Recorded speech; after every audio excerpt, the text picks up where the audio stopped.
Hey guys, Ramsey here. Welcome to another video. Today we have an early impression video on a house I've never talked about on the channel, and I own exactly 0 bottles from this house, but 2 people sent me a sample, interestingly enough, and one was Jonathan 1970, which I actually completely drained the sample, and a second was Keith, from Manly Sense, as you guys probably know him by. And you might notice that the writing on these is the same writing. So it's actually Keith's hand that wrote both of these. Keith sent Jonathan this sample. He forwarded it to me after giving it some sprays. And then Keith actually sent me my own sample. So I figured, you know what? When 2 people send me a sample, I have to talk about it on the channel. I don't own any Faberge fragrances. So this is Faberge Cellini Eau de Toilette. And it came out in 1980. There's also a cologne and an aftershave. The advertisement for this is pretty interesting. It's the first really new men's fragrance since Brut. Brut was such a big hit that they literally reference it in the advertisement of their next fragrance. Interesting stuff. I don't own a bottle of Brut. I wouldn't be opposed to owning an older bottle of Brut just because, but I don't own one. I don't own any Faberge fragrances.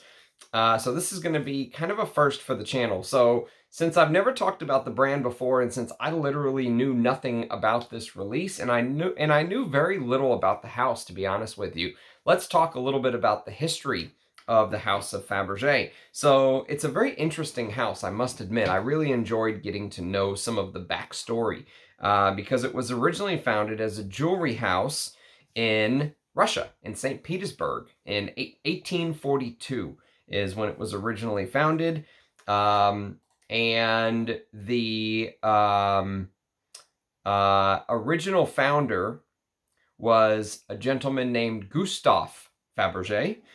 And they were basically jewelers, and very high quality, high class jewelers as well, I must say.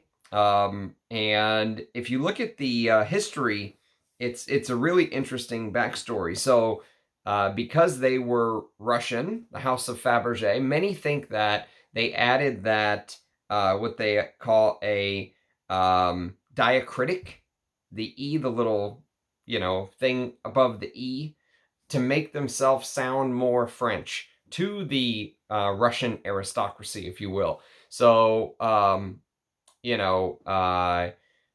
they don't think that Gustave Faberge had the French accent at the end of the E, that they added that just to kind of be more hip, more cool, if you will, to the Russian aristocracy. And they ended up making these very elaborate Easter eggs as presents to the Tsars, which, interestingly enough, if you try to find information on the House of Faberge, you can't get away from these eggs. I mean, these eggs were, they were a big deal. They are so intricate and detailed, and there was always this surprise inside, and it kind of turned into this tradition where the Tsar would give it to the, what did they call it, Tsarina, or whatever the kind of like our equivalent of a first lady here in America is in Russia when the Tsars ruled. And so these many of the original Easter eggs that were created during that time period before the Communist Revolution still survive. I think something like 42 out of 50 eggs are known to still exist. And they're almost priceless. I mean, obviously there is a price to them because they've been sold at auctions, and many Russian oligarchs have tried to kind of repatriate those eggs back to Russia once they ended up getting enough money and trying to bring some of the objects that they deemed as Russian back into the Russian fold, if you will. But many of those eggs still survive. And it's kind of the first thing that comes up. And if you just want kind of a cool little rabbit hole, go look at some of those Easter eggs. They are insanely intricate. The detailings of, they've got one that is like Moscow. You can see it on the very front Wikipedia page. If you just go to the House of Faberge, you'll see the Moscow Kremlin Easter egg. It's gorgeous. And the end for the Russian version of the House of Faberge came when they were effectively nationalized by the communists, by the Reds in 1918. So it was very interesting getting to know the history, because apparently at one point even they arrested the family members, because obviously anyone who was working with the Tsar was seen as like an enemy. So they arrested the entire family, and then they couldn't value all of the treasures that they seized from the Tsar. And so what they ended up doing is they ended up releasing some of the family members of Faberge to try and go figure out exactly how much these objects that they seized from the Tsar were worth, because they had no idea what they were worth. And so they began this grueling process of trying to determine the value and the worth of some of these jewelry items that were seized. So to save a lot of time and confusion between the house, basically I'll just say that for this part of the story, understand that some of the future family members, like the sons of Carl Faberge, Alexander Faberge, for example, moved operations to Paris, okay, and set up a distinct company called Faberge Paris. And Faberge Paris operated until about 2001. And so basically just understand that there were a lot of back and forth legal cases that had to get settled in court about the naming, and especially for the use for perfume in particular, because what ended up happening is somebody copyrighted the name Faberge in the US, and for years they were selling perfume under that name, and the actual Faberge company had no idea. When they discovered what had happened, then they had to make like a settlement outside of court, and so it was just all stuff like that. Then one family member bought the name and then ended up selling it years later to somebody else in the 1960s named George Berry. And that's where most perfume heads kind of pick up the story, with George Berry in the 1960s. And so Berry was the overseer of many of the most famous launches, including Brut, which had celebrities like Joe Namath working for it, or promoting it, if you will. And the Brut, you have to remember, in the 1960s, there was a time when Brut was the best-selling fragrance in the world, the best-selling cologne in the world. And crazy to think about that now, but it came out in 1964. They then did Brut 33 in 1973. So from 64 to 73, they just basically had Brut, and then Brut 33 came in 73. And don't quote me on this, but I think Cellini is the next masculine release that came out basically after their smash hit of Brut. So Brut 33 was kind of like a flanker, right? So they had Brut, then they had Brut 33, then Cellini in 1980. And you can see the wide amounts of time that take place between releases back in the day. They didn't do things like they did today, where they release flanker A in year 1, flanker B in year 2, and EDT and EDP and Extra, you know, and all this crap that they do nowadays. They actually let their fragrances settle. They gave their fragrances time to, you know, get to the market, to penetrate the market. And so Cellini kind of falls after Brut as the next big masculine release. And I tell you all of this kind of glorious, interesting backstory just to say that, you know, when you're number one, right, there's a lot of eyeballs watching what you're doing.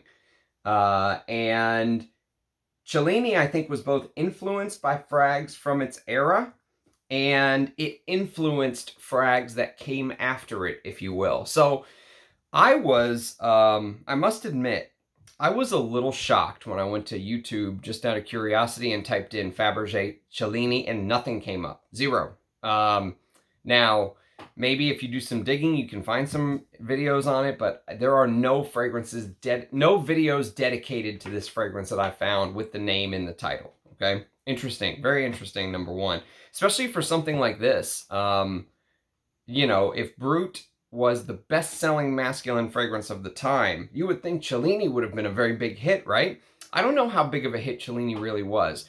I did watch a 1-minute advertisement or a 30-second advertisement. If you go to YouTube and type in Faberge Cellini, the very first thing that pops up are these advertisements, these old television commercials, and they're awesome. One of them is like a guy going through Italy. You know, he's driving a badass sports car, and then he gets out and some kid kicks a soccer ball from the street and he like headbutts it back to him, and you know, the kids are like having a good time hanging out with him. And of course, as he walks by, the women like lower their sunglasses and they're like checking him out. And it's like everything Italian.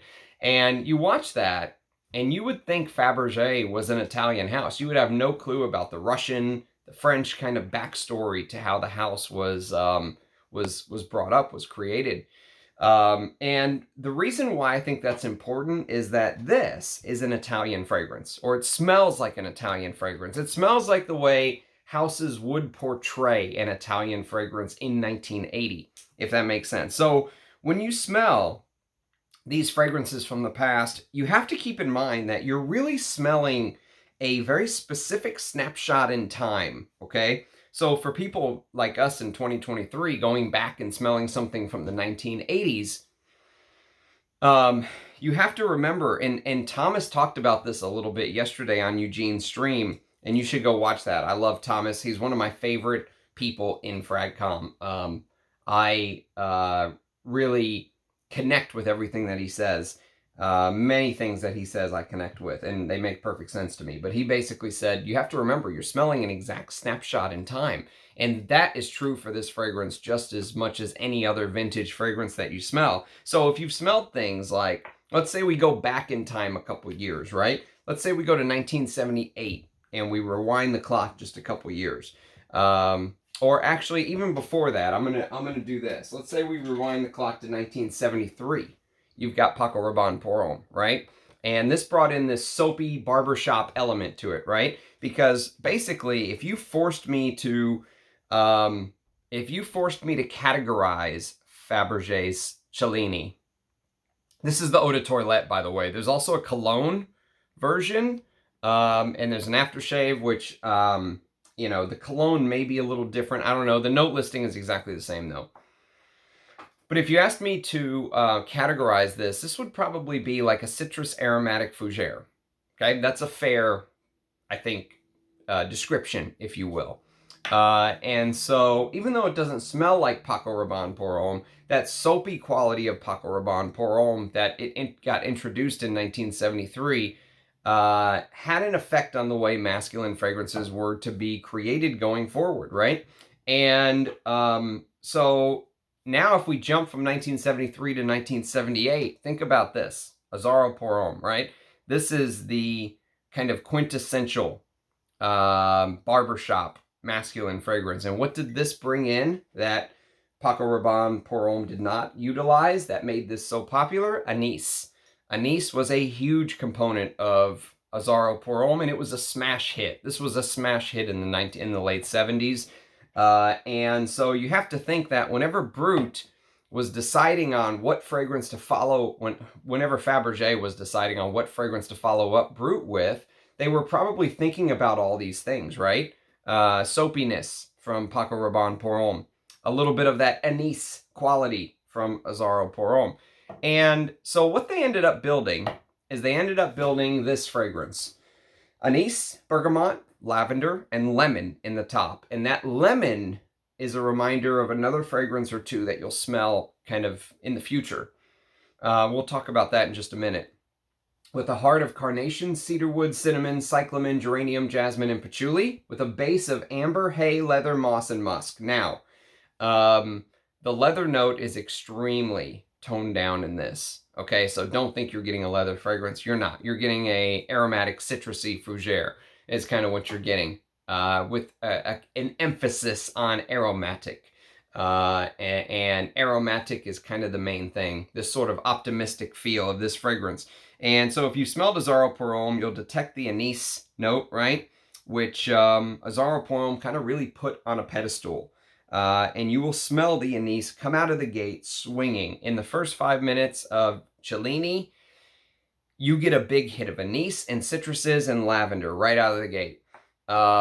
It is without a doubt, you know, you're going to initially get that hit of that fougere style aromatic accord, right? That anisic aromatic fougere accord. That will remind you of Azzaro pour Homme. That anise note when you first smell reminds you of Azzaro pour Homme. But the fragrance changes the most, to me, it changes the most in the first 5 to 10 minutes because that anise note begins to slowly take a back seat. And what you're left with is you're left with these aromatic qualities shining through, okay? So the anise note initially comes out swinging, and then it kind of takes a back seat, and you're left with this more classically, it really dries down quickly, let's say. It goes through the phases quickly, too, actually.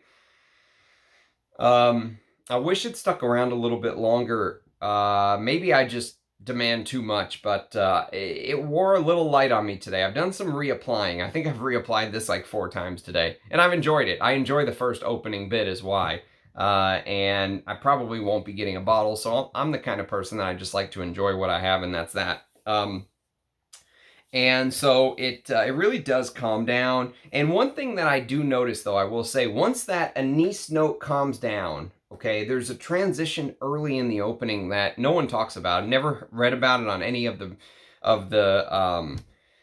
base notes or Fragrantica or Parfumo or anything like that. But there is this, to me, very distinctive kind of minty sort of, almost like a shadow of a mint. Okay, so it's not in your face mint. This is about a 20-minute dry down right now. And because I sprayed maybe 5 minutes or so before we went live here. And so I'm still getting little remnants of that mint. I think there's a minty aspect to it, or there's something in here that is strongly suggesting some sort of minty aspect, even though it's not listed in the note listing, this sort of freshness of mint on the skin. And that phase lasts between 5 minutes to 15 to 20 minutes, and then it pretty much goes away. And once that gives way, slowly but surely, now the fragrance, you're into the heart of the fragrance. And the heart of the fragrance is that aromatic side of the release. You're going to get a lot of carnation. You're going to get a lot of this green barbershop kind of fougere, fresh cleanliness. The carnation comes across as very spicy and very green, okay? But that aromatic fougere, fresh cleanliness really starts to shine through. Almost soapy in a way. Almost soapy, okay? So imagine kind of how Paco Rabanne goes into that freshly scrubbed, soapy barbershop side. There's a little bit of that in Cellini. And that's where it slowly begins to bring in the base notes. And that's where you're going to begin to see the things like the amber and the leather. But more so for me, it's this mossiness, this kind of Italian mossiness, this hazy, musky, mossy 80s feel. Very classic. Very traditionally masculine, I think. But I don't think there would be anything that would stop a woman from wearing this, It's the lavender in it is herbal, slightly powdery. Beautiful, though. Lavender is traditionally seen as a masculine note, if you will. But I don't think there's anything in this that would stop a woman from wearing this and smelling just divine. That soapy, and what's interesting is I was trying to rack my brain and think about some soapy 80s scents, right? And you have to remember, when most people think about the early 80s, my favorite decade, my favorite year in my favorite decade was 81. And that's when you got things like Koros, and you got Antaeus, right? You got Calvin by Calvin Klein, and all these amazing hitters. And very few people talk about the fact that even though those heavy animalic fragrances were really in vogue and came out in those years, and it's amazing decade period, there was also kind of this counter-revolution. Already you could see the 80s beginning to turn into what it ended up turning into as the decade went on, which was kind of dominated by fresher perfumes, right? Drakkar Noir came along, and then you got Aramis New West, and before New West, you had Green Irish Tweed by Creed, which only, I guess, the really kind of perfumistas wore Creed back in the 80s. But you could kind of see this fresher revolution happening even on the ground floor, even grassroots level even when these big heavy fragrances were first launched that I love, there was also this counter revolution going on. So think about things like this. Oscar de la Renta pour Louis. This came out in 1980, a year before Antaeus and Koros. And this has this soapy aspect to it. Although I think I prefer Oscar de la Renta pour Louis to Cellini. This is, because this has a little of that animalic funk, but a little of that soapiness. It kind of does a little bit of both for me. That's a good example of kind of a soapy 80s, just kind of example of a masculine classic soapy style fragrance. Discontinued now, unbelievable, but it is. So as it dries down, you basically continue to get this spiciness. So when you first spray, spiciness is one of the first things you're going to notice too, that anise spiciness. But as it dries down, you continue to get more of this spiciness, this green carnation. The cinnamon is very muted. It's there, but it's muted. The patchouli is also very muted. I was very interested to see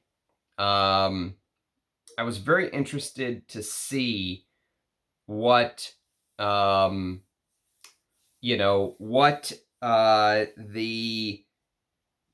patchouli volume was going to be turned up at, and it's not very much, actually. It's a pretty low hum of a patchouli. Don't worry about dirty patchoulis or anything like that. This is a completely different animal from that at all. I think the patchouli is just there to maybe add a little bit of weight and heft and really anchor the fragrance down. The hay, I was really hoping for it to go more into the tobacco realm, which it did not do. It just kind of stays, it almost takes the place of this tonka bean in the note breakdown, right? So whenever you think about a traditional aromatic fougere, you should have lavender, and you should have geranium, and you should have tonka bean. This doesn't have tonka, but it has hay, and hay gives off this almost very similar feel as tonka. It can give off a very similar feel as this tonka bean, Kumarin-like feeling. And I think that's what they've done here. They've substituted it for hay, and it still gives off this very traditional Italian, warm, sunny day, optimistic. Imagine you're kind of easy to wear. Imagine you're like driving down the Italian coast, right? You're driving down the Italian coast. Everything is laid back and relaxed. And, there's sort of this is sort of this enjoy life fragrance. Work tomorrow, enjoy life today. Very Italian mindset for me. And it's here. You get all that. Nothing is shouting. Nothing is screaming. Everything is very balanced. I pulled out a couple fragrances later on that I think that maybe this DNA may have been something that they used whenever they created these fragrances in the future. And the one that I've heard multiple people mention already is Tuscany Peromo. So if you read some of the reviews, this gets mentioned. And this has anise, this has those citrusy, that lemony citrusy thing in the top, which I didn't talk a lot about in Cellini, but it's definitely there. It's part of what gives it that Italian flair, okay? Actually, I much prefer I'd wear Tuscany, I think, Peromo over Cellini any day of the week, because this does go into that leather a little bit more, and I think I prefer this, and I really like that basil. I like the way that the sandalwood oak mossy thing is done here as well, but especially that leathery dry down in the vintage, I'm a huge fan of. So that's one people mention, but there's a couple others people usually don't mention. And the one that came to mind instantly, like if you said, Ramsey, pick one fragrance that you think is maybe the closest brother to Cellini by Faberge, I would pick this. This is my 200 ml bottle of Borsalino, which was a hat making company, an Italian company, I believe. And so Borsalino is a fragrance that even in the way that it wears like Cellini, in that, you know, I probably reapply this 4 times when I wear it. The note listings are unbelievably similar. If you've ever smelled Borsalino, you will have a very good idea. That came out in 1984, by the way, so 4 years after Cellini. The note listing is almost identical, except they've added clary sage and they've added labdanum. And the labdanum makes this even slightly heavier, but just slightly. You know, don't think about the modern sticky labdanums that you get today. This is 80s labdanum. It's there as part of the overall blend. Nothing was supposed to be out of place. And I like those new labdanums. Like, I would love to have a bottle of Tom Ford's Sahara Noir. That is high on my wish list. Thinking about doing a wish list video, kind of like Mark did for Robes 08. He did a wish list video, which I think would be cool. But I've never done one before, but I'm thinking about doing it. And so I'm kind of making my list. Sahara Noir would be very high on that list. I'm thinking about ranking it too. But yes, I mean, because I have Borsalino, which does exactly the same thing as Cellini for me, I think this would be a pass. This is a cool fragrance to get to know. It's one that, you know, I'm sure someone out there thinks is like the greatest fragrance of all time, and it's discontinued, and fragrance died with Cellini and all this, but I'm not that person. I could take this or leave it. It's not anything that really moves me. As long as I can drench myself in this when I wear it, if I can swim in it, I think I'll be fine. I think I'll be happy wearing it, but it doesn't do it for me. It doesn't give me that, you know, I want more. I want more from my 80s fragrances, and this doesn't do that. So I would just wear this if I ever decided on wearing this DNA, and I've got a lot of juice to get through still of Borsalino, as you can see. Maybe 10 mils is missing from this 200 ml bottle. And I got this for a steal. I got this under $100. Now they're selling the 100 mils for over 100. So anyways, yeah, this is the one that came to mind for me. This Borsalino, it's got the lavender, it's got the cyclamen, it's got the carnation, it's got the bergamot. It does not have the lemon, but it has the bergamot. It's got jasmine, cedarwood, labdanum, moss, leather, amber, musk, and vetiver. Very similar note listing. Very, very similar. The other one that maybe if you squinted your eyes, you could kind of see it in the same sort of ballpark, if you will, is a 1983 release. And this is Ebene, I believe is how you pronounce this. Someone told me it's not Ebene. It's Eben de Balmain from 1983. Came out a year before Tuscany Peromo, believe it or not. And this is an interesting fragrance, though. I prefer this over actually Borsalino, Cellini, Tuscany. I would actually take Ebene. And this does have spearmint in the top. Interestingly enough, remember I mentioned there's this minty quality to Cellini that's not listed. This does list a spearmint note. But they've added more to this even. Look at this green color of the juice. And this has basil, it has artemisia, and it has the spearmint, and they've added rose. It still has the cinnamon, geranium, patchouli heart. It's got the bergamot. They've added juniper. It has the leather, the amber, the moss, but they've added frankincense and labdanum in the base. So just like Borsalino has the labdanum, this has the labdanum. But the leather is amped up. The frankincense really adds to this, to my nose. Spicy, woody thing. And then you do get the spearmint in the top.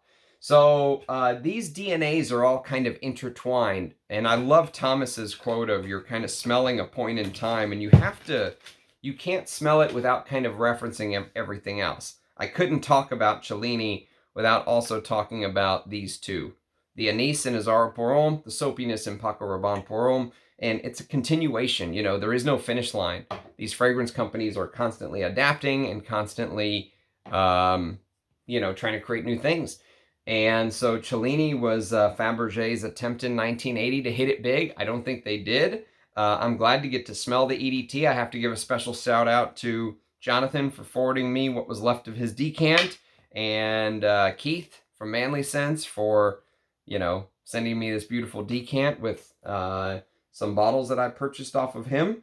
So I'm glad to get to do the video. If you have experience with Cellini, do leave it in the comments below. I'd love to hear your thoughts. You know, my guess is these type of videos don't get the love. They don't get the views or the likes or anything like that as the list or anything like that. But I don't care, because when you search for Faberge Cellini, if my video is the only one that pops up, I feel like I'm doing a service to the fragrance community.